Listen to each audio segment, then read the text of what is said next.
button. Sorry about that. All right, here we go. So anyway, why don't we get started? We have the election, as I mentioned, and I'd like to have turn this over to Link, who will be leading our election for this year. Link, why don't you go ahead?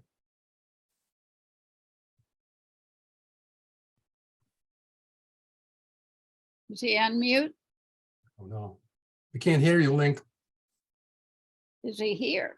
Because he asked to speak tonight. If not, we can catch him at the end. Yeah, he might be late. Yeah. Okay. We'll catch him at the end. All right. So why don't we go ahead? So tonight we'll focus on personal infrastructure. So when we talk about that, we're often talking about what energy companies need to be doing and what the CTA, Chicago Transit Authority, needs to do, and all these different businesses and people, and it's totally appropriate. However, when we think about the various products that we use in our home, these are the ones that are really contributing the most to our, emissions, if you will, and they're driving these fossil fuel companies oftentimes to claim that they're just delivering what people really want. So anyway, I'm pleased to announce that Derek Eder will be speaking to us this evening. He's an entrepreneur, technologist, and organizer. He's a founder and partner at DataMade and the lead organizer for the Chai Hack Night, Chicago's weekly event for building, sharing, and learning about civic tech, which refers to the civic impact of technology to solve civic problems. So Derek's been building websites since 2006 and working with the Chicago civic tech community since 2011. So we're excited to hear Derek speak about how he has been electrifying his 100-year-old Oak Park home to achieve zero emissions. He's started with rooftop solar and is now converting to gas appliances into electric and documenting his whole process in the blog. So thank you, Derek, for talking to us tonight. And what I'll do is just make sure that you can, whoops. Didn't mean to do that. Let me stop that share. I want to make sure, Derek, you can't share your screen yet, can you? No, not yet. Okay. Okay. Let me find you on the participants. There he is. And make co-host. You should be able to now, Derek. Great. I think I'll stop your screen sharing, Tom, when I do this. All right. Can you all see my screen? Yes. Yep. Wonderful. Okay, great. Well, good evening, everyone. I'm Derek Eder. And yeah, Tom kind of gave me a brief introduction. I'll talk a little bit more about myself, but this is, my talk is going to be about my ongoing process of electrifying my old Oak Park home. A little bit more about me. That's me. As was mentioned, I have a small company called DataMade that does, we build websites and do work with data. And I am an organizer for Chai Hack Night. And more recently, which is actually how I got connected to you all through Pam Tate, is we're both in the Oak Park Climate Action Network. And so that's how we know each other. And actually back in November, I published a blog post that is a lot of the content I'm going to talk about tonight is in that blog post, but it's actually been several months since I wrote it and I've done some other things since. So this is kind of an update to some of that. So there's some things in here that will not be included on that blog post. So got to start with disclaimers. Number one, I'm not an expert on solar installation or, electrification. I really have come to this more recently in the last year, frankly. I have expertise in building websites and doing things in that space, but I am not an expert when it comes to electrification. I'm just trying to do what I can with the resources I have to electrify my home. Disclaimer number two is I own a single family home. And everybody, when they're going through this process, everybody has different circumstances. Some of us are renters, some of us live in apartment buildings, some of us have condos that we're living in, and all those circumstances are different. And so I just wanted to acknowledge that up front, that I live in and own the home that I live in, and it's a single family home. And so there's certain things that, things that I have to deal with that are different than what other folks will have to deal with. So just want to make sure that was clear. And then disclaimer number 3 is like, I haven't completed this yet. I'm not gonna show you at the end, haha, I have a completely electrified home. I'm in the middle of doing this. And my goal is to document my process as I go through it. Okay, so with that out of the way, I want to start with how I kind of got to where I am right now, both speaking about this and what even led to me starting to do this in the first place. As I mentioned, I make websites, and one of the projects that I have worked on with some folks at Shy Hack Night is a website called Decarb My State. You can go to it. It's just decarbmystate.com. We wanted to basically bring in all the data about where emissions are coming from for each state, because every state is different, and make it a lot simpler for people to understand. I think a real challenge with climate conversations is just it gets very complicated very quickly. There's a lot of terms, a lot of sources. What are greenhouse gases? What are all these things that contribute to it? And our goal was to take this complex information and make it as simple as possible so that you could see in a sort of a simpler interface, what is the sort of profile of my state? And so this is a map that you'll see on the homepage. You can actually see that Illinois, we're one of the most polluting states. There is correlation with population, although it is worth noting that I think we're tied for 3rd in terms of most pollution per, as from a statewide aggregate. We're tied with Pennsylvania and Florida. If you were curious, or maybe you already knew this, Texas is the worst, by a long shot. California is 2nd, but they have about half the emissions as Texas, and of course, way more people. So this is a website we put together, and in this website, we have a number of things that you can dive into. This is actually the Illinois profile. So when you click on Illinois, you'll see where the emissions come from. As I mentioned, this is a very simple version of what all this data is behind it, but we wanted it to be as straightforward as possible as far as where are the emissions coming from. And for Illinois, 15% come from buildings. That includes homes. That also includes commercial as well. About a quarter comes from transportation, so cars and trucks getting around. A quarter comes from power generation. So we still have coal plants operating in the state. We have a number of gas plants that operate in the state, and oil plants as well. Those are all those together are producing our energy, and they're creating emissions just to produce our electricity. And then we kind of lump everything else into the other category, which is things like farming and dumps and all industrial processes like creating concrete and all that kind of thing. Those all create emissions. But the point of this website and the point of kind of where I'm coming at this from is to talk about just this bigger piece, which is buildings, transportation, and power. Those are things that can all be addressed with electrification, right? This stuff is certainly important. Electrification is not the solution to all these things. It's a much more complex solution to that. So I use this as a starting point because I'm well, I'm contributing to this, and I'm also indirectly contributing to this and this, right? So how do I reduce my contribution to those particular emissions? And this is maybe, from what I know about your group, this is not anything maybe of a novel idea. You've probably heard this before, but the idea that really got me excited about taking action was this idea of clean electrification, the process of replacing your gas appliances with electrified ones so that you're not producing emissions, directly. So it leads to that question, what can I personally do about climate change?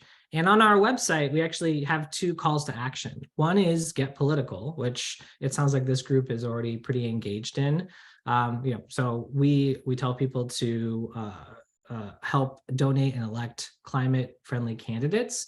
There's a great group that we found called the Climate Slate, and they basically fund local elections and they support candidates that have like a pro-climate policy platform. And then the other part is we tell people to pressure elected officials to pass climate policies. So, this is actually, I took this screenshot from today. This is an article that came out. As maybe some of you already know, there's a call to pass a gas ban for new buildings. So not allowing natural gas connections in new buildings. So those are great things to do, right? But my talk is not about that. My talk is about getting personal, right? Doing the things for your own infrastructure to replace the gas appliances with electric ones, so you remove your own emissions. The reason why it's important to do this, and by the way, you don't have to do one or the other. In fact, everyone else should do both if you can. The thing that's really important about your own personal infrastructure is like no one else but you can do it. Like you are in control of the next time you have, when your furnace dies, what's the next thing you're going to replace it with? Or when you get a new car, what kind of car is that going to be? Or when you need to replace that, that range or that clothes dryer, what kind it's going to be.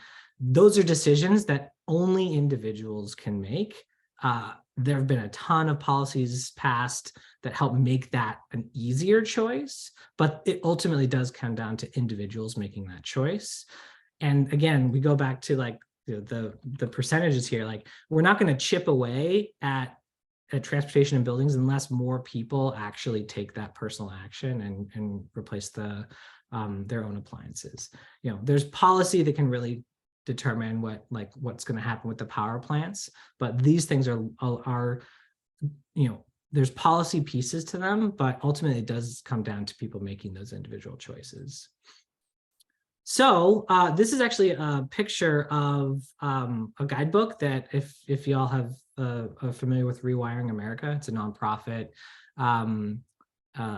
that basically promotes electrification. Saul Griffith is their executive director. He wrote a really great book called Electrify, which was also something that was like very inspiring for the work we've done. And there's a picture from a guidebook they have, which is just like a really handy, like a PDF that you can download for free that sort of walks you through what are the steps to electrify your home. What does an electrified home look like? And even they go so far as to say, do things in this order. I'll show that I kind of did things in a different order, or at least I started in a different order. I'd had reasons for that, but this is a good starting place, in terms of, electrical service and getting an electric vehicle. They even talk about like which parts of your own infrastructure contribute the most to climate change and to emissions. It's usually your car followed by your heating, especially in Chicago. If you don't have a car, that's probably your heating. So anyways, this is a really great guide. So one thing that has been really awesome about the last 6 months or so is that as all of you probably know, the Inflation Reduction Act passed, making all these changes even easier to adopt. This is another tool by Rewiring America. They have it's their calculator that you can enter in your zip code and your annual income for your home, and they'll tell you exactly what you qualify for and how much money you'll get. And as far as I know, all of these, or pretty much all of these, are available like now, like today. I think they kicked in on January 1st, 2023. So if you are curious about how much money you can get back from either like a tax rebate or an actual direct grant, upfront like discount, this is a great tool. And I think I understand Chris from your group has also been working on some fact sheets that have some of the same information that maybe some of you've already seen before, but this is how I found out about it and found it really useful. Okay, so on to kind of what I'm trying to do here. My goal is to electrify my own household and to document how I did it. As I mentioned, I wrote a blog post. So I kind of broke up the majority of this talk into two pieces. Part one is installing rooftop solar panels. Part two is kind of like everything I've done since then and I'm in the middle of doing. So for the first one, I decided to start with installing solar panels. And the reason for that was because I was looking at this chart And I was like, well, this is the bigger slice, like actually generating energy that I use for like my lights and, you know, all the reasons I use for electricity. Or like that's a pretty big size. So I figured I'd go for this one first. And also in doing so, by generating my own power, it actually makes the decision to electrify my other appliances even easier, because I can kind of treat it as like I'm getting to use those for free because I'm generating free energy. And so it just makes buying that induction stove or getting that EV even an easier financial decision because I'm generating my own power. So I decided to start with solar panels. And so what did I do first? This is a tool that I found called Project Sunroof. It's a Google tool. You can, I think it works in most places in the US, definitely works in the Chicago region. You can type in your address and it will show you what the solar potential of your home is. They have satellite imagery and they evaluate sort of what's the sunlight that your roof is getting? Are there any trees obstructing it?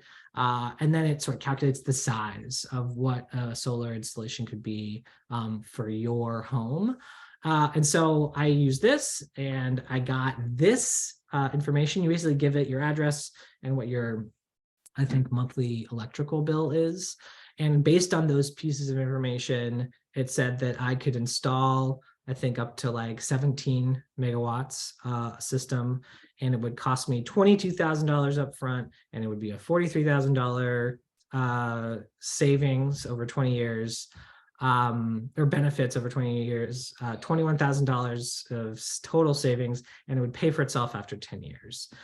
This is like probably like some of you are probably seeing like sticker shock from this.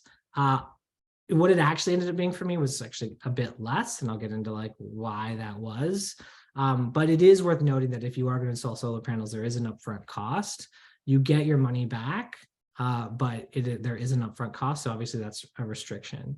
One thing that makes this a little bit easier for more people to do is, for those of you familiar with CEJA, the Climate and Equitable Jobs Act, there's a fund set aside called Illinois Solar for All. And I think if you make under 80% of the average area income, then they have a bunch of money set aside to help people install solar in their homes. So it's a pretty sizable pot of money. And last I checked from some of the folks at the Illinois Clean Jobs Coalition, it's like pretty undersubscribed. So like there's a lot of probably money on the table for folks to still take advantage of, to potentially, like, this could be almost free for folks in certain situations. So that's certainly something that that doesn't work for me, but we decided to pay for this with our own money.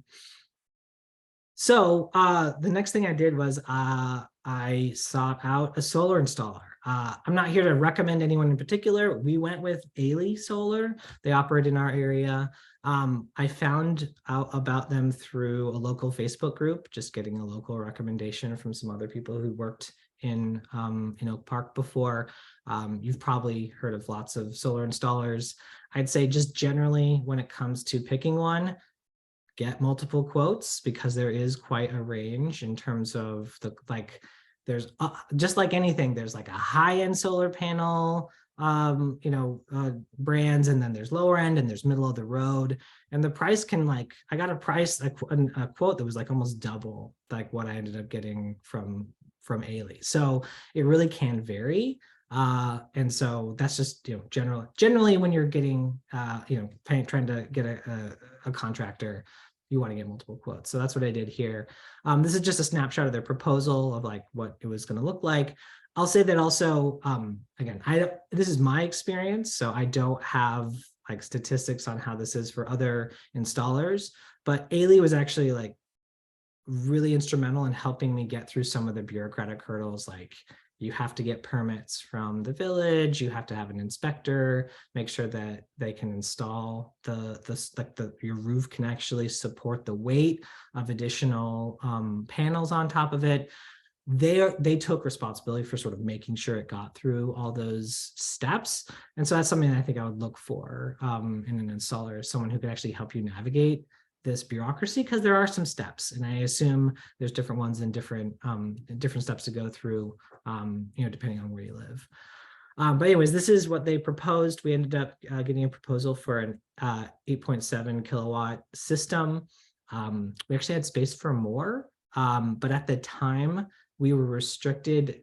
We couldn't install a system that was greater than, I believe it was 110% or so of our current electrical usage. I think that's something ComEd had like a provision in there. They didn't want people overproducing solar energy because it takes away from their bottom line.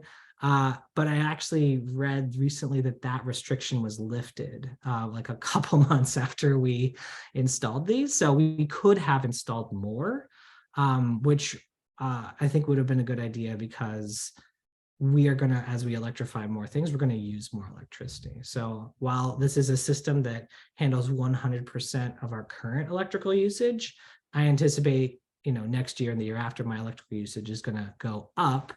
And so I would probably want to have had more solar panels. So anyways, that's a little bit of a lesson, hopefully, for folks to take away. So this was December 2021. Can't really do much work this time of year. It's too cold, and it's right now it's like there needs to be above freezing generally, and it needs to be like not raining. Like it needs to kind of be generally good weather. So I had to wait. We signed all the paperwork and everything in December. I actually had to wait for a couple reasons. One, it turned out I needed to get a new roof. This is something that I didn't really think about. You don't look at your roof very often, but they came out to inspect the roof, and it turned out ours was in pretty bad shape. It was near the end of its life. I kind of hadn't remembered about that, so they made that apparent. And so before we could install a new any solar system, I needed to tear off the old roof and put on a new one. I've talked to them after, and it sounds like, from at least Ailey's experience, about 10% of their customers need new roofs, and about another like 10 to 30% of their customers need some kind of work done. Not necessarily a whole new roof, but like touching up. The reason this is so important is because roofs only have a certain like lifespan. It's generally like 20, maybe 30 years. And it is expensive and annoying to have to take off your solar panels to put on your new roof and then put them back on. And so it's generally a good idea to have the lifespan of your roof and the lifespan of your solar panels be like synced up.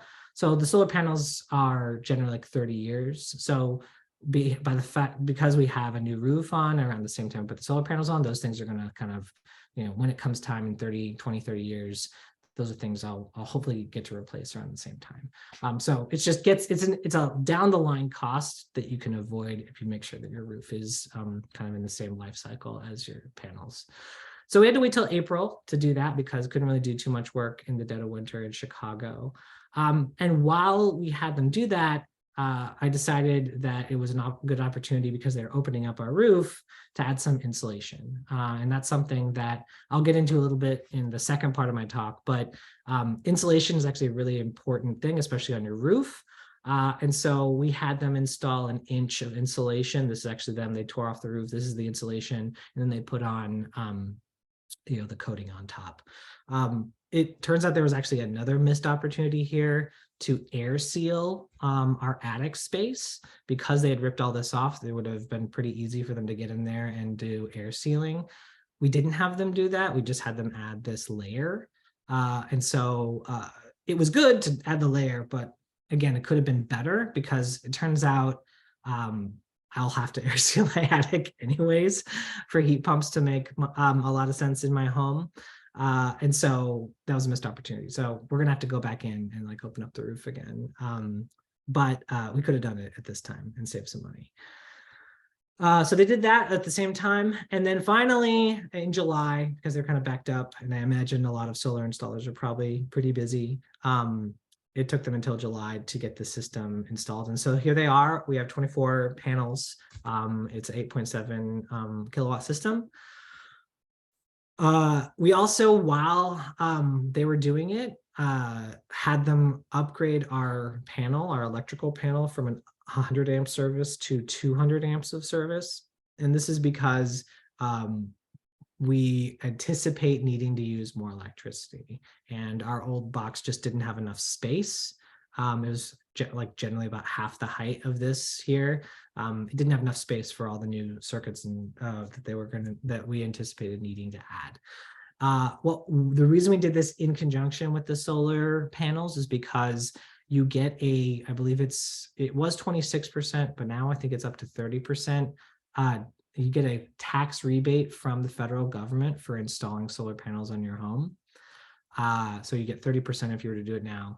If you include the electrical box upgrade as part of the same project, you get the same, it's part of the discount. So you basically, by installing it at the same time, we got 25% off the cost of the installation. So bundling things like that is a smart thing to do. I would definitely recommend doing that. And some folks maybe already have their panels upgraded, but for our case, our home is old. Again, it's 100 years old, and we certainly needed to do this anyway. So we bundled it up together.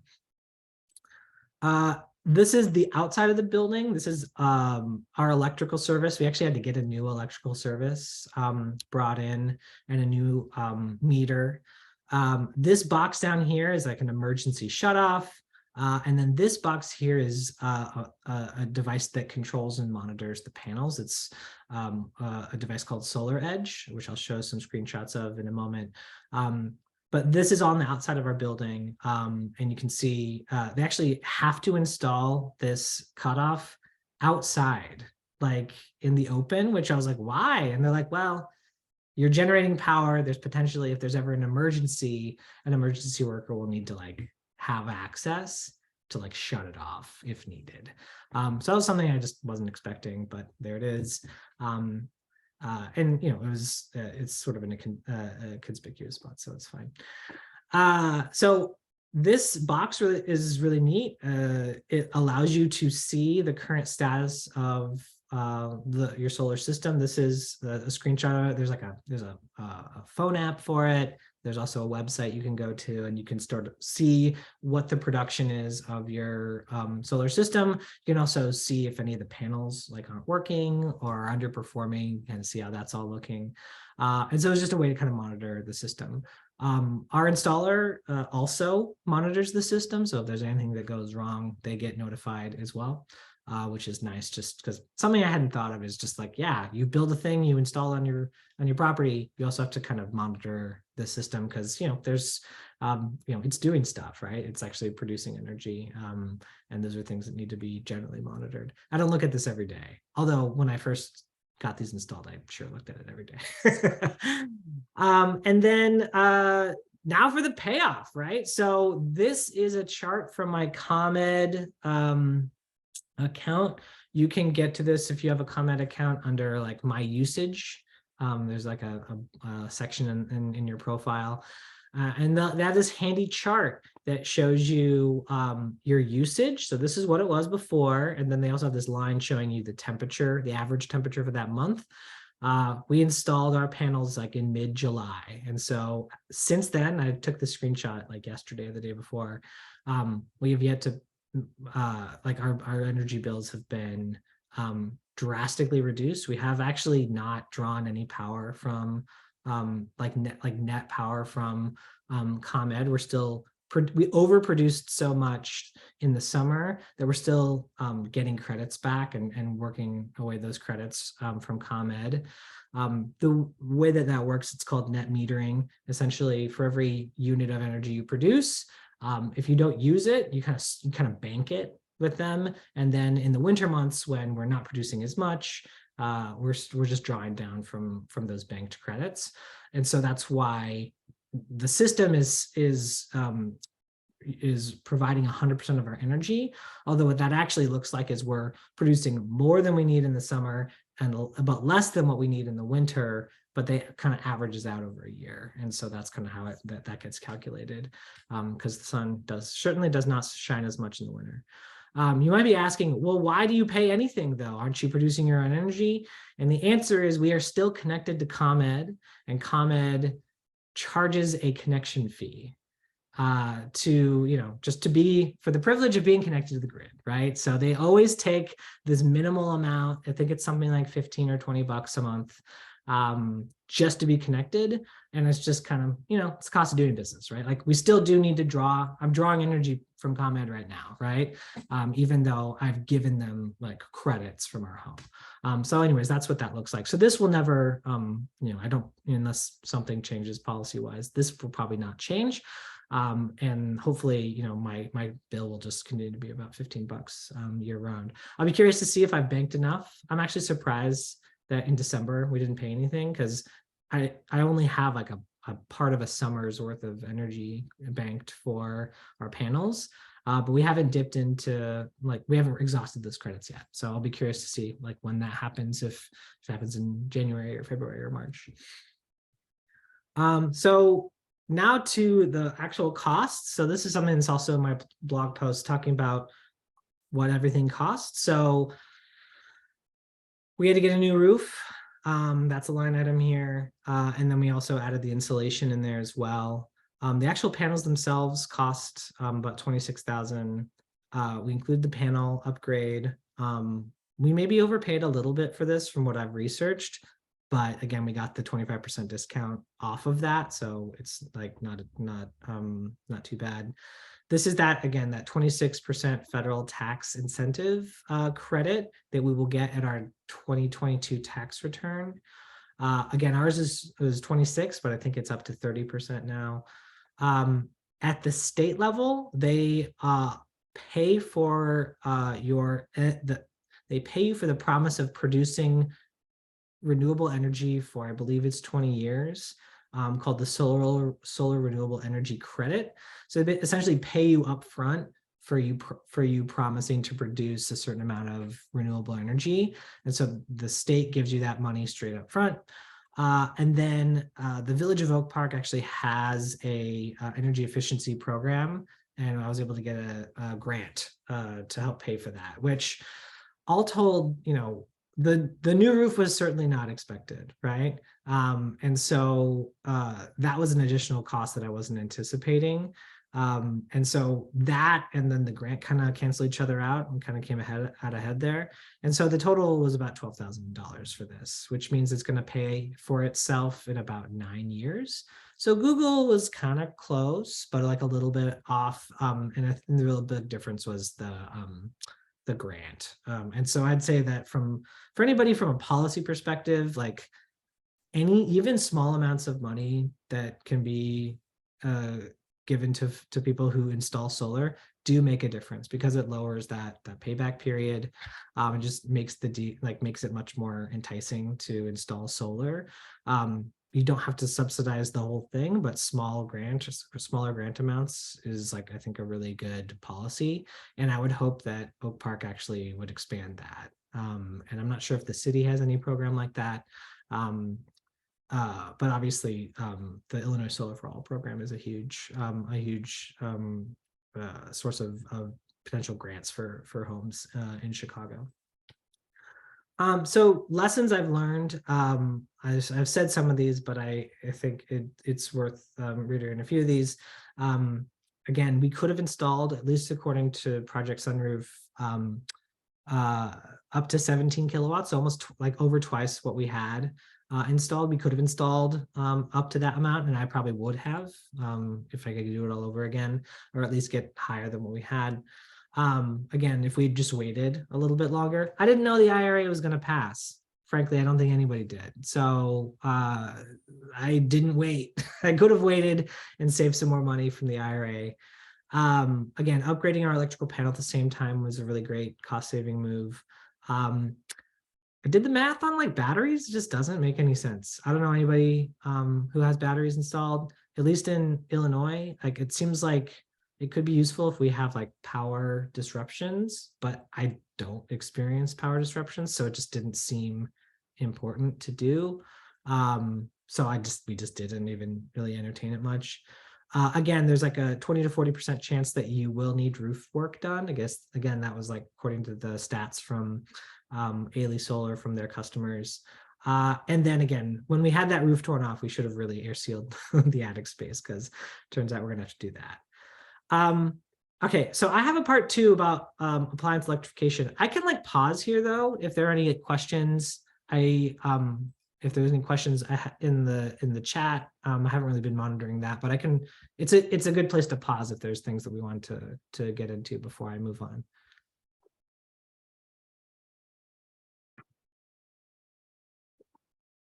I guess, Tom, was there anything in particular in the chat Yeah, you think I should address?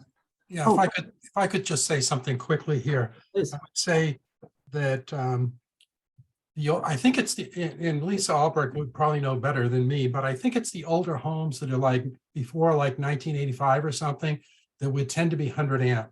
So if you're ever going to upgrade to electric, induction stoves, solar, electric vehicle charging, and these kinds of things, that panel is probably going to be a must. Okay. However, the newer homes, and I think it's post like 1985 or something like that, they're 200 amps. So if you got a newer home, you're probably on 200 amps. So you're not going to have to face that. I think it was $4,000 that Derek, got. So I'll mention that. Derek, you mentioned air sealing the roof, and can that be done from the attic, or why do you have to take off the solar panels to do that? And what's air sealing? Yeah, good question. We are going to go through the attic. That's the sort of short answer. It's just like, it's nice to not, drill holes in your ceiling, because actually I don't have direct access to our attic. We would have to like cut a hole. So it was just an opportunity while they had torn everything off to go in and do that. I see. Yeah. Derek, I have a question. Mm-hmm. So I think I kind of have an answer, but probably will give me more confidence if you say yes. Okay. So in winters, it isn't sunny. I know it solar panels, and we've been, contemplating, and we did go through this process of getting quotes and stuff. But I was just wondering that I know summers are warm and sunny, and solar panels, of course, would be very efficient. But what about the winters? Yeah, so again, there's kind of two pieces of that. One is that Illinois gets about 70% of the sunshine that Arizona does. So like the sun still shines here, right? Like I think there's a lot of people who are maybe surprised that like, is it even viable to do solar in Illinois? And the answer is, of course, yes, of course it is. So that's one thing to keep in mind. And I would say, again, like showing this chart here, we produce more than what we use, like way more than what we use in the summer months. And that's enough, again, because of net metering. For every extra unit of energy we're producing, we're saving that away. And there's like, there's policy in place that actually you for every unit you produce, you can get that back for free. Like you can kind of basically you're giving ComEd extra energy in the summer, and then you're drawing down from those credits in the winter. So again, it all adds up. So yeah, for sure, we're not producing enough solar right now. Especially right now, it's dark, right? But in the summer, or sorry, in the daylight, we are producing. So it does average out, and it works. Yeah, and Derek, and to everybody listening, in my case, I cover 95% of my power, similar to what Derek is saying. But today is cloudy, rainy day. 17% of my power came from the panel. So this issue that the sun has to be shining is just not correct. If a gloomy or at nighttime, that is certainly true. But a bright day, you don't have to actually see the sun. I'll just mention that. Richard, go ahead. Okay, just one point. I have a 1897 house in Lincoln Park, and Lisa Albrecht put on the solar system for me back in 2013. So the cells were much smaller than they are now. But my point I wanted to make was actually, I think 200 amps is not going to be enough for you. Even I have 200 amps. By the time you put in a couple, I have two furnaces. So if both of them require heat pumps, I've got one that's using a heat pump that takes 80 amps alone. I've got electric ovens that are self-cleaning that take 50. And 200 amps was really pushing it. I'd love to put a second heat pump in, but if I did that, I'd have to start off and rewire the panel and rewire the whole house and bring in more power. So 200 amps is not a whole lot of headroom there. That's it for now. Yeah, I think Richard's making a very good point because, I'm at 200 amps and I've got another slot, so I think I can do my stove. But when I get to the heat pump, I'm going to have to get a secondary panel. So yeah, Jackie, you were next. Is this just, sorry, I'm from Iowa, but I hope it's okay that I saw this meeting Yeah. and wanted to Yes. talk about this topic. Is that called net metering, where they give you the credit for the extra? Yes. Okay, and is that different by each state The or by each concept. power company? Yeah, there might be other policy people on this call that may know better, but my understanding is the concept of net metering is pretty universal, but the details and how it's implemented might vary. Yeah, I'm in Naperville. I'm not on ComEd, and they have similar rules. So there's slight differences. Lisa probably knows the best, though, if you want to weigh in right now, Lisa, on that point. Sure, yeah, and that goes back to an earlier question about winter. Net metering does vary from utility to utility, which often is state to state. Like here in Illinois, we have 3 primary public utilities, but then we also have municipal and co-ops, and Illinois is quite complicated. Same in Wisconsin. Iowa, I think you have 3 public utilities. So it does vary from not only from state to state, but from utility to utility. And so that definitely does complicate things, and good net metering is really where you're going to find the most solar deployment, because net metering really helps the numbers work out. So for example, back to the earlier question about winter, I have a customer who had a home spa put in, and she uses a lot of power in 12 months of a year. So we actually oversized her system for the summer, and from net metering, she's actually rolling her extra credits from month to month. And using down all of that, she pays a tiny bit of a bill in April, which is when ComEd does a true up of their net metering program. But so she's only paying $12 a month or $13, whatever it is currently, for her customer charge and her meter fee. But because of net metering, she's able to roll, just like you would roll a cell phone rollover, you roll your kilowatt hours from one month to another month. So you're not getting paid out in cash, but you are banking that energy for future months. So in the winter, you're using power that you sent to ComEd in the summer and you got a credit for. And so you're dragging that credit forward from month to month. So it's great to overproduce in the summer so that you can use down that power in the winter. Yeah, I think that slide Derek's got on there is really. Yeah, that's great. For sake of time, our meeting has to end at 7:15. So Derek, why don't you go ahead for part 2? All right, part 2. Let's do it. So this is the part where, it's, again, I'm still in the middle of it, and I'm still honestly learning. So it sounds like there's some great experts on this call. So would love to hear some folks' feedback about what I've learned so far.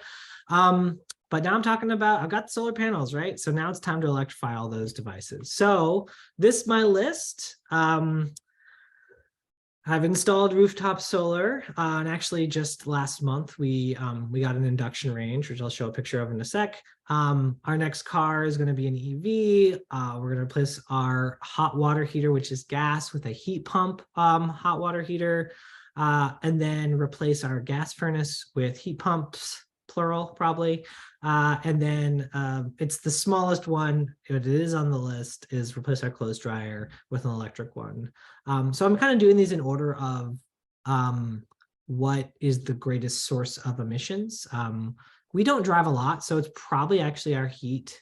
But it's a little easier right now to buy an EV because as you'll see in a moment, there's work to do ahead of installing our heat pumps. Okay, so by the way, this is our induction range. We got it last month. It's the, what is it? It's the GE Profile is the one we got. We got it at Costco. So like these are pretty ubiquitous now. There's a whole range of them. I'm not gonna like give you the one-on-one on induction ranges, but like they're like, this one was a relatively low lift, especially compared to the solar panels. I would say the one thing we had to do is we did hire an electrician to come in and run 240 volt service plugs, because induction ranges need that greater power. And so we had to run some conduit up from our panel to the kitchen, and that cost about like $800, I think, to do the electric. And then this range was about like $2,000 or so, but there's cheaper ones out there if anybody's interested. But it's great, you know, that's like, you know, it's in the news, right? Like you're seeing just how much people are really fighting about, and people are raising legitimate concerns about gas ranges and their health effects, negative health effects, and then people are like backlashing against that. But like, it's just nice. I'll just say it's nice to like be cooking in our house and just not worry about that, like about toxic fumes and like our young children. So that was a nice one to get done. Okay, so then I was like, great, let's do heat pumps. Great. So this is our furnace. It is a monster. It is 125,000 BTUs, which the HVAC folks that have had come by have said that it's oversized. For the size of our home's about 2,800 square feet. And it's just massive. Like apparently it's just way more than we should need. So the most obvious thing is like, okay, well, this is where like a lot of the hand waving, I think, that I've learned to be a little bit skeptical of in the climate space, sort of hits a wall, which is like, just replace your gas furnace with a heat pump. They do not make 125,000 BTU per hour residential heat pumps that I'm aware of. The biggest ones I've seen are like 65,000 BTUs, maybe. And so that right there is sort of a showstopper. Like, what do you do in that situation? After talking to lots and lots and lots of people, the sort of consensus that I've gotten is that our home just uses, like, it uses too much energy. It is actually like leaking heat everywhere. So I did a blower door test. If anyone's ever heard of that before, essentially this is what it looks like. Someone comes to your house, they hook up this weird contraption to your front door usually. They run a fan that's like sucks the air out of your home, and then they measure, they went around with a heat gun and they measure some things in the air to see how much leakage there is in your home. This is some pictures from that inspection. You can kind of see, especially in our kitchen, and this is like my daughter's closet. The dark areas are bad. Dark areas mean cold air. In this case, it was cold outside, so cold air is coming in through those things. So like you can see, it's like these are the floorboards or the joists, right? And there's just not insulation in there.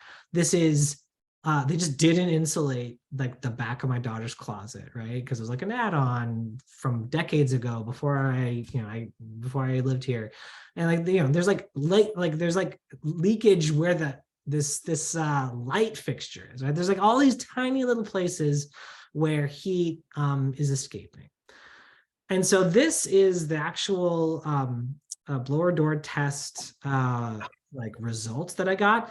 Honestly, this is one of the more confusing things I've ever seen ever. But this is, from what I've learned, you can note that green is good and red is bad, and my house is bad.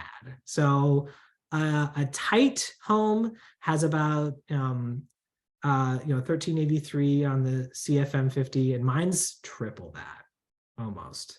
So I am losing lots and lots of heat in lots and lots of places. I also went in, and there's a website I found that someone else, actually this is a recommendation from Mac, Pam, who's an OPCAN member, called Cool Calc, and you can give it some information and it will do what's called a manual J load calculation, which is a technical term for basically like what is the actual heat, like what is the size of the heating unit you need for your home. And so it's kind of a rough calculation of what size furnace do I get. And so I entered in all my stats, and it actually does turn out I do need 125,000 BTUs of heat currently, because my home is leaking stuff out of the walls, it's leaking out of the windows, it's leaking out of the ducts, and like all these things add up in this pie to all the places that there are leakage in my home. And so validating that, I was like, well, let's start putting the house on a diet. Let's like make this thing more efficient. So the first thing I learned about, which was like a pretty low cost and non-invasive process, is something called aero sealing. So we have ducts in our home. So we have like central air, central heating. And those ducts are these like metal things, right? You've seen ducts before. They're metal slotted together. And in many cases, there's like lots of holes in those ducts. Up to like 30% apparently of your like air just goes places it shouldn't, goes into your attic, goes into the walls, goes in places that are not useful. What aero sealing is they basically, it's kind of the same idea about when you have a flat tire on your car. They shoot this material, this sort of air, like this material that goes in the air into the system, and the stuff congeals and finds the holes. It sort of naturally goes to where the holes are, and it congeals and fills the holes through this kind of like Elmer's glue, but it's like in the air. So they have this machine, they shoot it, they cut a hole in your ducts, and then they shoot this stuff in there for a few hours, and they monitor the system while they do it. And this is actually my report. This is them active, like you actually see them sealing the holes in our ducts. Before, and that's what's cool about AeroSeal, it's one of those home improvements you can actually measure the efficacy of, because they use this software to actually monitor how much leakage was there, and then when they're done, like how much leakage do they end with. So when I started this process, there was an equivalent of a 98 square inch hole in our ducts, and when they were done, they reduced that to an 8-inch hole, which is pretty good.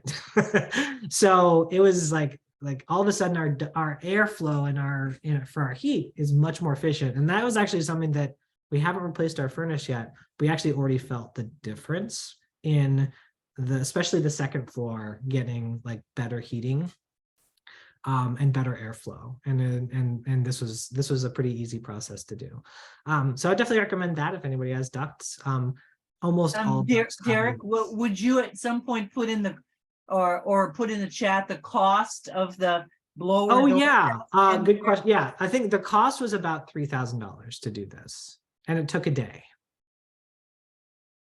And they didn't have to cut any holes or anything. Somebody had put into the chat asking about whether this is like toxic, bad stuff. Oh no, it's non-toxic. In fact, like I happened to be working from home the day they did it. It was kind of cloudy, but it's non-toxic. It's non-toxic material. Again, it's kind of like Elmer's glue. So. Thank you for answering that. Could you tell us how much the ducts or the aero sealing cost? Yeah, that was about $3,000. Oh, so it was the blower test and the sealing were each 3,000? Oh, sorry, the blower door test? No, this guy came and did it for like $400. Oh, okay. That was what I meant by the first one. Okay, so that was relatively inexpensive, but the sealing is a little more. A little bit more, yeah. Okay, thank you. Yep. Cool. So this is kind of where we're at. Gas for like replacing the gas furnace with heat pumps, we have to go on a little detour here, and I'm still honestly in the middle of it.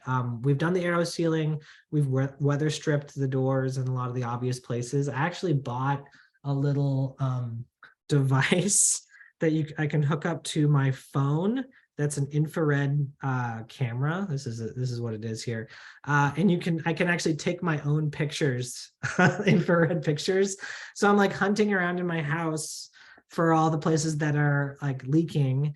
And I've actually found that our windows are bad and that they themselves are leaking a lot of heat, especially around the edges. Because we have what are called double hung windows. So they open from the top and from the bottom. They're pretty common in Chicago, at least places I've lived. Apparently that's terrible for insulation.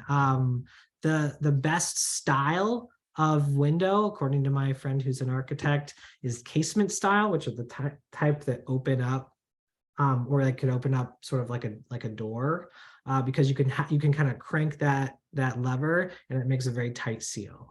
And so that's better than the sort of up and down that my windows currently are doing. So that's on the list.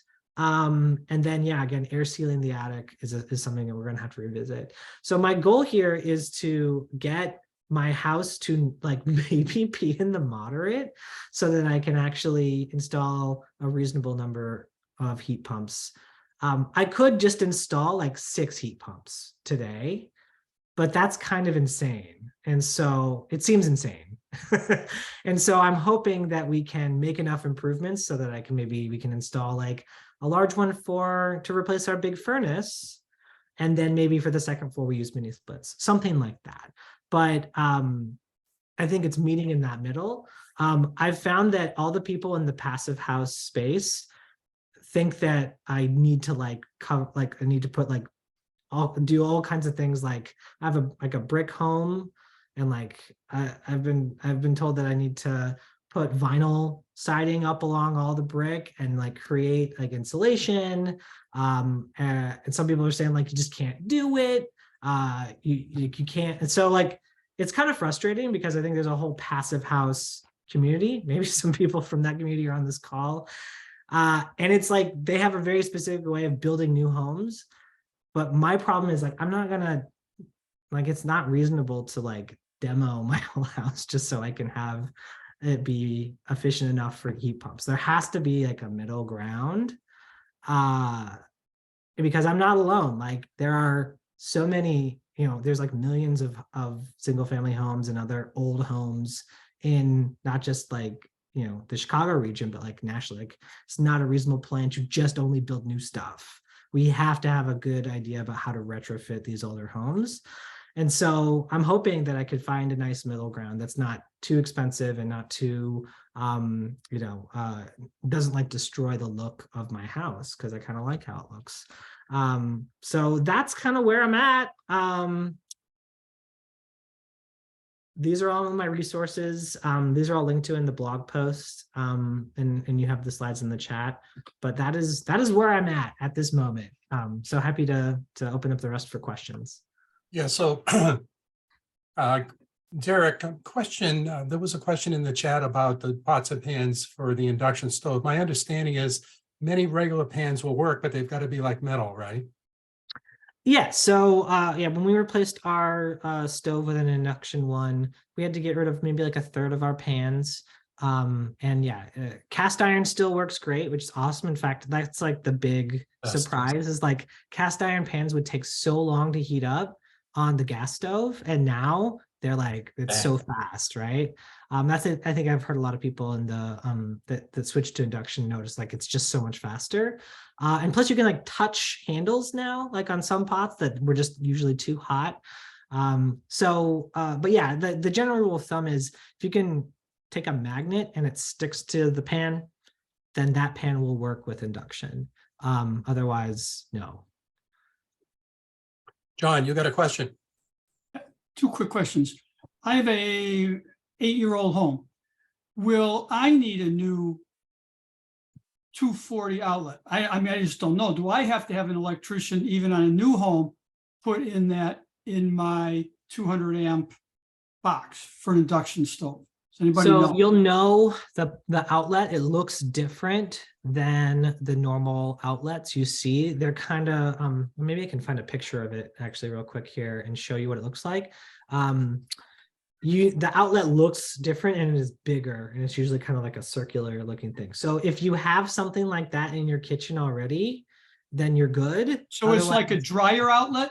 Yes. Yeah. yes. That's right. Okay, which I wouldn't have in the kitchen. Yeah, And the but- so- second question is, you mentioned the non-toxicity of the aerosol in your ducts. Did you research that to be sure of that? Because just the fact that it doesn't smell doesn't mean it's non-toxic. Yeah, I mean, I looked up the process for AeroSeal, and that was something that they had test, in the documents that you sign before you have them do it, that it is non-toxic. Okay, no VOCs, et cetera. Okay, thank you. Any other questions? We've got about 5 minutes or so, maybe a little bit more. Tom, did you say that there was a copy of the slide deck somewhere, a link to it? Well, we'll make sure that it's sent out to everybody that's in the meeting. If your name is in the chat with your email, you'll be just fine. Yeah, I'll drop it in the chat as well. I just put it there again. Okay, now Link has attended the meeting. But you got a quick question, Jackie. I think you were first. Yeah, I think if you can't answer it quick, you can skip. So I rent, and if I'm going to buy a house, is it, I'm sure there are different pros and cons, but easier or cheaper to get a house without ducts and add mini splits, or get a home with gas and disconnect the gas? It really depends, I would say. I'm not an expert in that. Everybody's got to kind of work with what they have. It seems like having ducts is a plus. If you already have a way to flow your air, buying mini splits for every room is generally more expensive, from my understanding, because you have to, essentially you're installing a thing in every room that has to like draw from a condenser, and it takes up space, which is like another way to consideration to have. And just, you have to have generally one for each room. And so ducts make it so that's not necessary. Lisa, did you have a quick question? I think I saw your hand up. No, Derek, did you put in your presentation? I didn't see who did the blower door. It'll be sent out to you. It'll be sent out to you. Oh, It's do not you in want to there know right who now. did the blower door?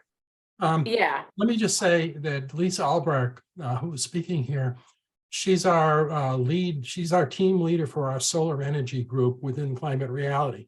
And so if you're interested in this, please join our group, contact Lisa or myself to get involved, to learn, and to move ahead. The other thing is Lisa runs a solar panel company, and she tries to be completely, independent when she's giving advice, but she has a lot of experience because she actually runs a company. So I just wanted to mention that. and And I'm on the board of directors for Illinois Solar, so. very good. But Chris Murphy's knowledge is amazing. She is a depth of knowledge She's in the many suburbs. direction. Yeah, Chris. I really got to turn this answer, over. Lisa, I just dropped a link in the chat. One of the Okay. resources that we've worked on at OPCAN is a list of installers, solar and heat pump installers that operate at least in Oak Park. And so these are all the ones we've collaborated and added together. And also the person who did the blower door test, their information's in there as well. Wonderful. Thank you so much. When I see people with high energy bills, I'm always trying to get them resources. So thank you. Yeah. Okay, so Link, I mentioned Link is here now, and we have the chapter election. Go ahead, Link. Unmute yourself. Thank you, Derek, for everything you've done. We'll get all the information out and the link to the video if you want to see it again. Thanks all. Oh, okay. Maybe I finally got myself together, Tom. Sorry about Yeah, that. no problem. We Um, just got enough time. Okay. 5 minutes. So the election for the chapter's leadership team will be held between March 17th and March 24th. Up for election to a one-year term is chapter chair and vice chair, chairs of the communications, public education, membership, and campaign committees. In addition, 3 at-large members of the lead team will be elected, and up to 3 more may be appointed by the new lead team. Each of the 4 committee chairs will also be able to appoint a vice chair. A self-nomination period begins January 27th and closes March 10th at midnight. We will send out an email on the 27th with links to the form candidates must fill out to be on the ballot. Any chapter member may run for these positions with the exception that the chapter chair and vice chair must be a trained climate reality leader. We receive a membership list every month. Anyone who is a member listed on the March list will be eligible to vote. Results will be announced March 25th, and the new lead team will be seated on April 1st.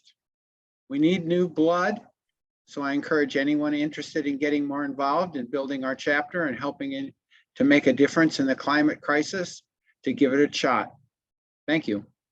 Yeah, thanks, Lincoln. And I just add one thing, if you don't want to run for the election, we have like 12 different teams. We can get that information out to you. So, you know, like I said, join the EV team and learn about EVs and move ahead there. There's a solar team. And we have suburban climate action team of all things going on in the suburbs. We have a Chicago team. And, you know, Pam, you know, thank you for suggesting Derek for this wonderful meeting. And Pam's our campaign leader, for crying out loud. And so she probably knows best about regenerative agriculture and all the teams. And she can put you in touch with, you know, anybody that's in it, get you connected to the right team. Pam, Yeah, and I just have one thing to add, not about the election or the teams, but the action of the month, the thing that we really want every one of you to remember is that this is our opportunity to put questions to the candidates for mayor of the city of Chicago or the alderman for the city of Chicago, whether you live in the city or not. I mean, I've already submitted questions. There are forums that will go on all over the city, are going on now between now and the February election. So if on any of these subjects that we've covered, if you want to ask any questions of mayoral candidates, the time to get them to make commitments or go on the record is when they're running. So this is the time. It's much easier to get to them when they're running than after the election. So there was an action alert that went out. When did it go out, Cynthia? Yesterday morning. Yesterday morning. If you didn't get it, or you need to know when these forums are, or you have any questions about it, just, you know, get them to me and I will make sure you know how to make comments and also when and where the forums are. And we really need you to weigh in because this mayoral election only comes up every 5 years. excellent, Pam. So we got about a minute left. Is there any final questions real quick? I guess we're set. I want to thank you all. And I want to Thank you, Derek. Thank you, Derek. Fantastic job. Thanks all. Thank you, Link. Take care now, everybody. Thank you, Derek. Great presentation. Thank you.